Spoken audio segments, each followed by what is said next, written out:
बहुत बहुत स्वागत है आपका जीवन उत्साह न्यूज पर। और जैसे कि आज के समय में कोरोना महामारी को लेकर पूरा विश्व इस संकट में खड़ा है कि किस तरह से इस कोरोना से हम मुक्ति पाएंगे, किस तरह से इसका समाधान किया जाएगा। बहुत सारे प्रश्न इस विश्व में मानव जाति के सामने खड़े हैं, किंतु मानव के साथ साथ में हमारे जीवन के एक बड़ा हिस्से में हमारे जो पशु हैं, जिनकी वजह से हमारा जीवन चलता है, हमें दूध मिलता है, हमें बहुत सारी चीजें मिलती हैं, उनका भी बड़ा योगदान है। ऐसे में उन सब समस्याओं के लिए जो हमारा लोग हैं, हमारे गांव के लोग हैं, उनको उसका सामना करना पड़ता है। दूसरी तरफ भारत की परिस्थिति के हिसाब से देखा जाए तो ये देश कृषि आधारित देश है, और कृषि तभी चल सकती है जब हमारे पशु जो हैं वह भी स्वस्थ रहे। एक तरफ अगर इस ग्राफ को ऐसे समझे तो हमारे देश में पशुपालन का जो कारोबार है या जो व्यवस्था है वो कम होती जा रही है। अब ऐसे में जो लोग इसका अभी अनुसरण कर रहे हैं, पशुओं को पालन कर रहे हैं, उनके हौसले में वृद्धि कैसे हो, इसको लेकर आज हम एक बहुत महत्वपूर्ण चर्चा पर आपको लेकर चल रहे हैं। और इस चर्चा में हम आपके बीच में सीनियर वेटरनरी ऑफिसर बड़सर के डॉक्टर के एल शर्मा जी को शामिल करना चाहते हैं, और आज हम उनसे चर्चा करेंगे कुछ ऐसे मुद्दों पे जो जुड़ी हैं पशुपालकों से। तो आप सबका स्वागत है इस कार्यक्रम में, और हम डॉक्टर साहब को लेकर आएंगे आपके साथ में और उनसे कुछ सवाल करेंगे कि किस तरह से पशु जो पालक हैं वो क्या ध्यान रखें, क्योंकि कोरोना जैसी महामारी आज चल रही है। तो ऐसे में बहुत सारे किसानों के या पशुपालकों के अंदर एक डर बैठा हुआ है कि कहीं ये कोरोना पशुओं को तो नहीं हो जाएगा। तो क्या सवाल है, क्या जवाब है, ये सारी चीजें हम आपको लेकर चलेंगे आज आपको डॉक्टर के एल शर्मा जी के साथ में। चलिए आपकी मुलाकात कराते हैं। डॉक्टर साहब, बहुत बहुत स्वागत है आज खास चर्चा में। और जीवन उत्साह न्यूज के माध्यम से आज हमने प्रयास किया है कि जो किसान हैं हमारे देश के जी, उनको एक सही मैसेज दिया जाए कि जो कोरोना महामारी है जिसको लेकर आज पूरे विश्व में आतंक छाया हुआ है, सबसे पहले उस चर्चा में आपका हम स्वागत करते हैं। सर, मेरा यहाँ पर कुछ प्रश्न आज आपके साथ रहेंगे ताकि आप हमारे जो पशुपालक हैं उनको एक सही दिशा निर्देश भी दे पाएं। आप मुख्य पशुपालक अधिकारी हैं यहाँ पर बड़सर के। वैसे भी मेरा पहला जो प्रश्न है जो लोगों के दिमाग में फटाफट आता है कोरोना की बात सुनते ही, कि क्या कोरोना का इन्फेक्शन पशुओं में भी पाया जाता है? सर, प्रथम तो रमेश जी, मैं आपके इस जीवन उत्साह चैनल का धन्यवाद करता हूं कि आज आप इस महामारी के दौरान जो इतनी वर्ल्ड वाइड फैल चुकी है, आप इसको लगातार कवर कर रहे हैं और लोगों को जागरूक कर रहे हैं।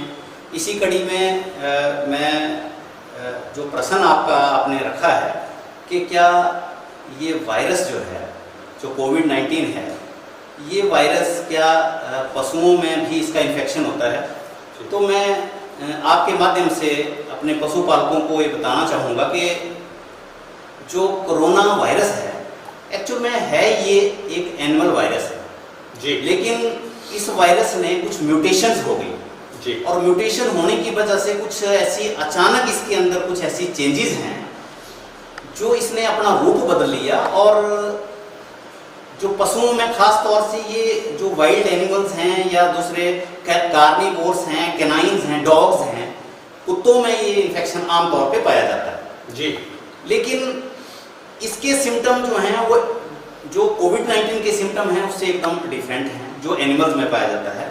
और ये जो कोविड-19 है ये एक्सक्लूसिवली इसने ऐसा रूप ले लिया कि अब सिर्फ इंसानों को ही अफेक्ट करता है, किसी प्रकार से पशुओं में ये इसका कोई खतरा नहीं है जी जी जी। डॉक्टर साहब, जैसे आपने कहा कि पशुओं का ही एक वायरस है एक तरफ से, लेकिन मनुष्य में आकर इसने कुछ रूप अलग ले लिया है जी। अगर मैं इसको ऐसे समझूं तो जो पशुपालक हैं उनको इस बीमारी में जो भय हो जाता है क्योंकि ये जैसे आप बता रहे हैं कि लोगों के अंदर एक बड़ा भय सा भी आया हुआ है, तो ऐसे में जो आपका विभाग है उसको लेकर क्या ऐसे कदम उठा रहा है ताकि जो लोग हैं वो इसके भय में ना आए? देखो शर्मा जी, मैं एक चीज़ आपके माध्यम से फिर अपने पशुपालकों को बताना चाहूँगा कि आप पशुओं से तो इस बीमारी के बारे में तो निश्चिंत रहें कि ये बीमारी पशुओं में तो नहीं लगेगी, लेकिन जो ओनर्स हैं, जो मालिक हैं पशुओं के जी, उनको हम एहतियात के तौर पर हमारी तरफ से, विभाग की तरफ से, प्रशासन की तरफ से, प्रदेश सरकार की तरफ से या भारत सरकार की तरफ से जो गाइडलाइन है उसके लिए हम समय पर लोगों को एजुकेट कर रहे हैं, लोगों को हम बता रहे हैं। क्योंकि जो लॉकडाउन 1 था, फर्स्ट लॉकडाउन का जो पीरियड था जी, उसमें प्रदेश सरकार के अंतर्गत जो हमारा विभाग है उसमें गाइडलाइन थी कि जो सब डिवीजन लेवल के हॉस्पिटल्स हैं, जैसे हमारा ये बड़सर का हॉस्पिटल है, तो इस सब डिवीजन में सिर्फ एक हॉस्पिटल खुला रहा जी। उसके बाद लॉकडाउन 2 में विभाग ने सब डिविजनल हॉस्पिटल के अलावा जो वेटरनरी हॉस्पिटल थे पूरी स्टेट के अंदर वो खोल दिए गए जी। फिर उसके बाद जब लॉकडाउन 3 आया जी, तो हमने सारे इंस्टीट्यूशन, डिस्पेंसरीज भी खोल दी जी। तो इसका मेन जो हम ये कह सकते हैं कि जो लोगों ने जिस तरह से एक कह सकते हैं कि अच्छा परिचय दिया लॉकडाउन के दौरान, जो हमारे पशुपालक थे उनको हमने इंश्योर किया कि आपको सेवाएं जो हैं इमरजेंसी सेवाएं हम देते रहेंगे जी, लेकिन आप लोग जो सरकार के दिशा निर्देश हैं उनको सख्ती से पालन करें जी। अपनी सोशल डिस्टेंसिंग को मेंटेन करके रखें, किसी भी प्रकार से कोई भी आदमी ऐसा कोई काम ना करे जिससे जो है ये बीमारी जो है इधर उधर फैले। आपने बड़ी अच्छी जानकारी ये दी है, इसको लेकर आपने जो दर्शक है उनको जागरूक करने की बात भी की है। अभी जैसे आपका जो विभाग है जी, सभी अधिकारी हैं, जितने भी कर्मचारी कार्यरत हैं, सेवाएं दे रहे हैं, तो आप जो पशुपालक हैं, क्योंकि वो ह्यूमन बीइंग भी हैं, बिल्कुल बिल्कुल, तो ऐसे में आप उनको किस तरह से सलाह दे रहे हैं या उनको जागरूक कर रहे हैं, बचने के क्या क्या तरीके हैं जो आप उनको बता रहे हैं?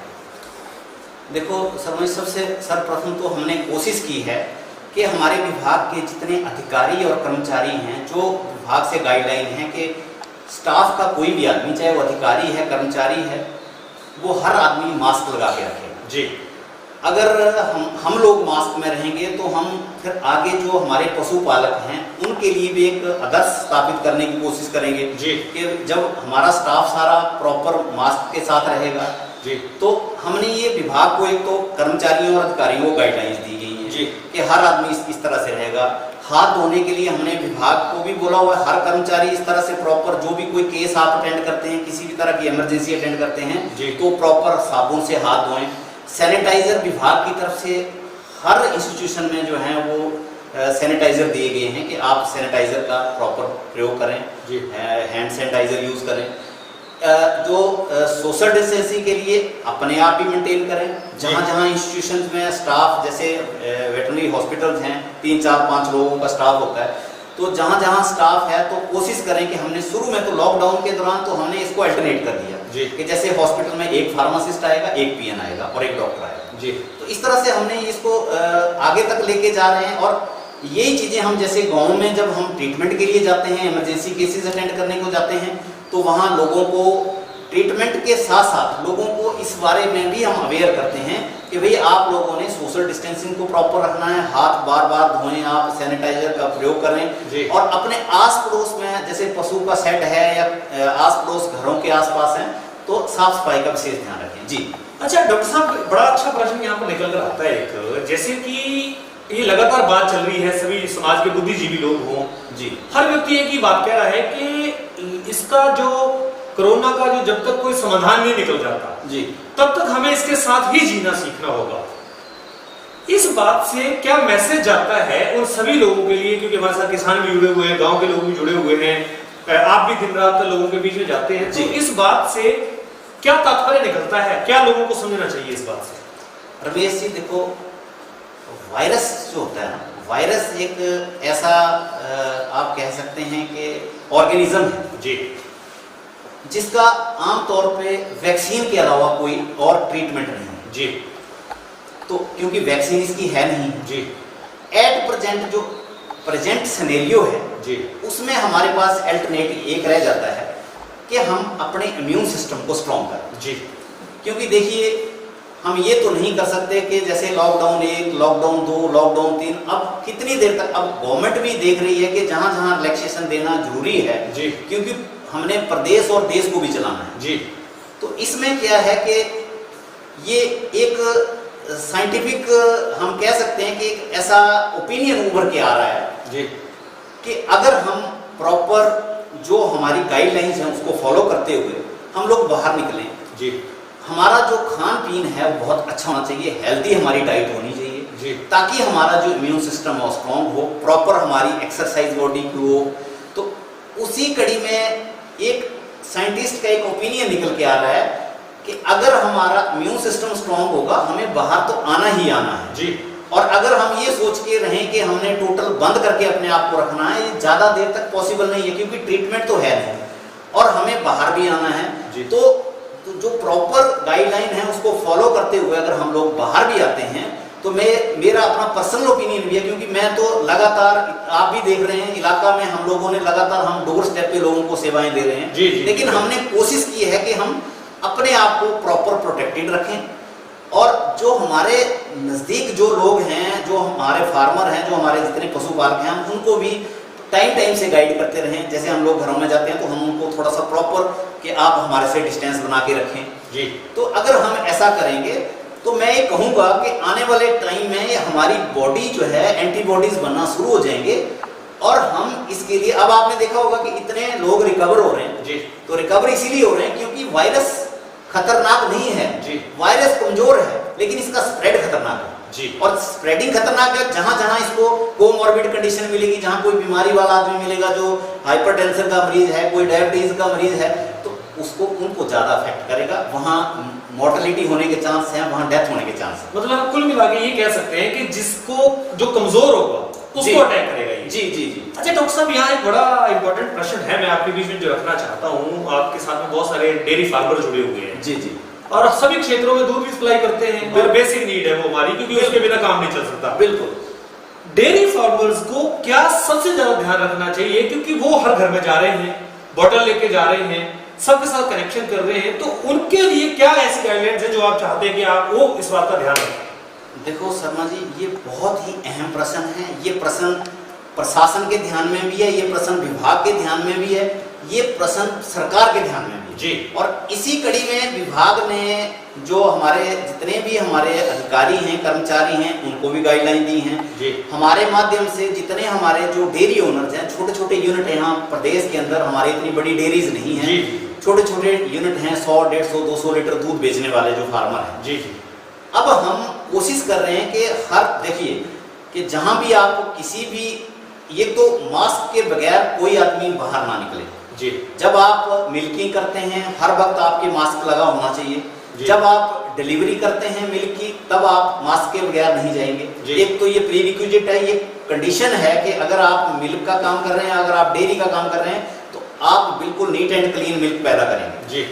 दूसरे, अगर मान लो आपके परिवार में कोई आदमी किसी और समस्या से भी अफेक्टेड है, तो वो आदमी किसी भी तरह उन एनिमल के कांटेक्ट में ना आए, वहां डेयरी में ना जाए। क्योंकि देखो ऐसा है कि जहां भी कहीं पे भी अगर किसी आदमी को एक्सपोजर होता है, अब ये बीमारी ऐसी है, कहीं पे भी किसी भी आदमी को बिना बताए पता लगे एक्सपोजर होने के चांसेस हैं जी। तो हर तरह से क्लीन मिल्क अगर आपने पैदा करना है और लोगों को बचाना है, तो जो डेयरी ओनर है वो हर वक्त सैनिटाइजेशन का प्रॉपर ध्यान रखे। अपना जो शेड है वो प्रॉपरली सैनिटाइज होना चाहिए। उसको हर 2, 4, 5 दिन के अंदर उसको सैनिटाइजेशन के लिए हम लोगों के पास भी हम देते हैं, जो सैनिटाइजेशन के लिए हॉस्पिटल से भी देते हैं।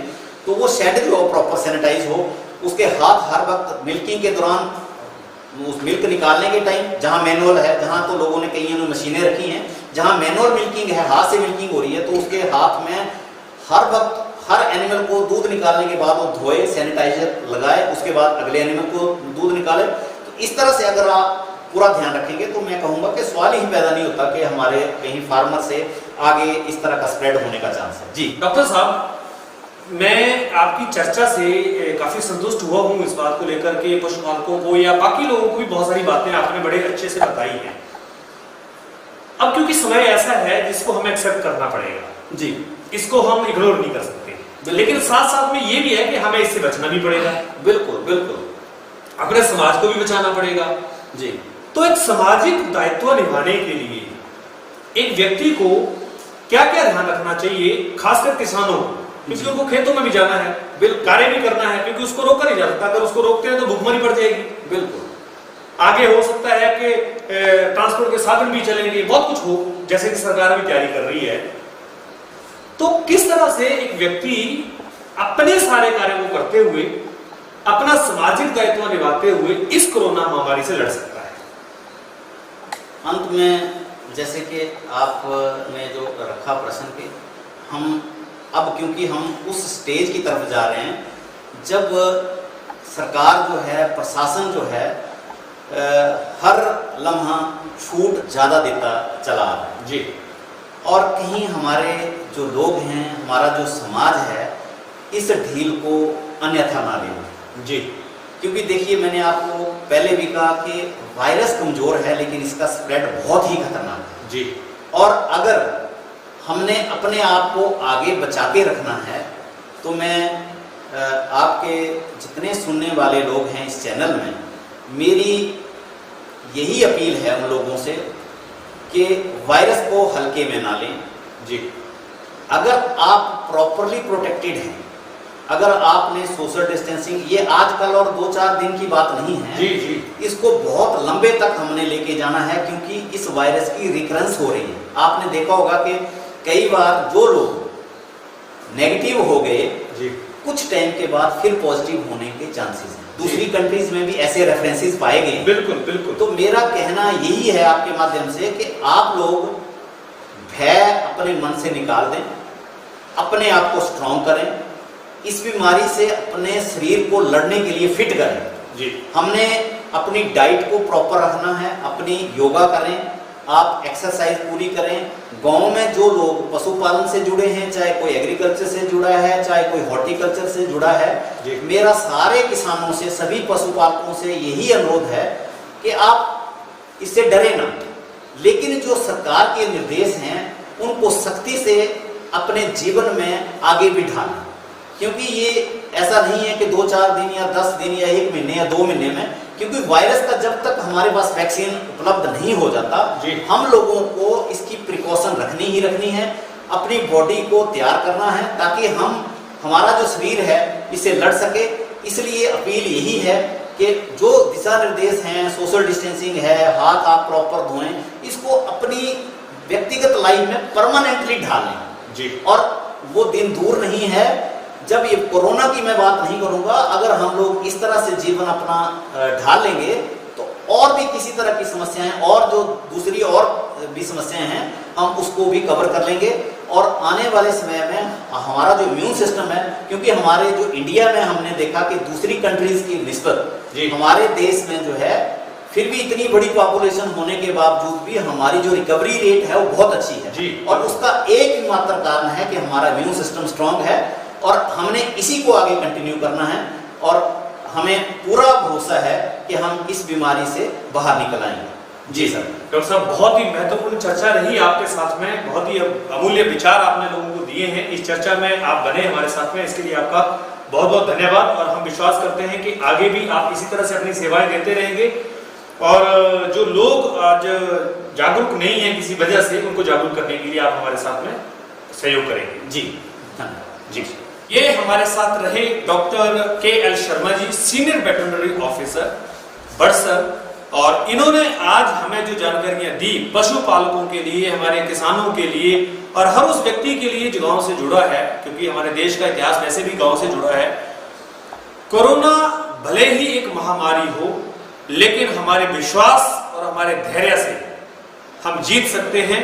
इस लड़ाई को लड़ने के लिए हमें अपने आप को तैयार करना होगा, मानसिक रूप से तैयार होना पड़ेगा। सोशल डिस्टेंसिंग का और सरकार द्वारा दिए गए सभी दिशा निर्देशों का आप ईमानदारी से पालन कीजिए। कोरोना से निकलकर उसकी मुक्ति प्राप्त करेंगे और हम सब लोग फिर वापस अपने जीवन में उसी दिशा की तरफ चलेंगे जहां से हमने इसको छोड़ा। बहुत बहुत धन्यवाद इस चर्चा में बने रहने के लिए।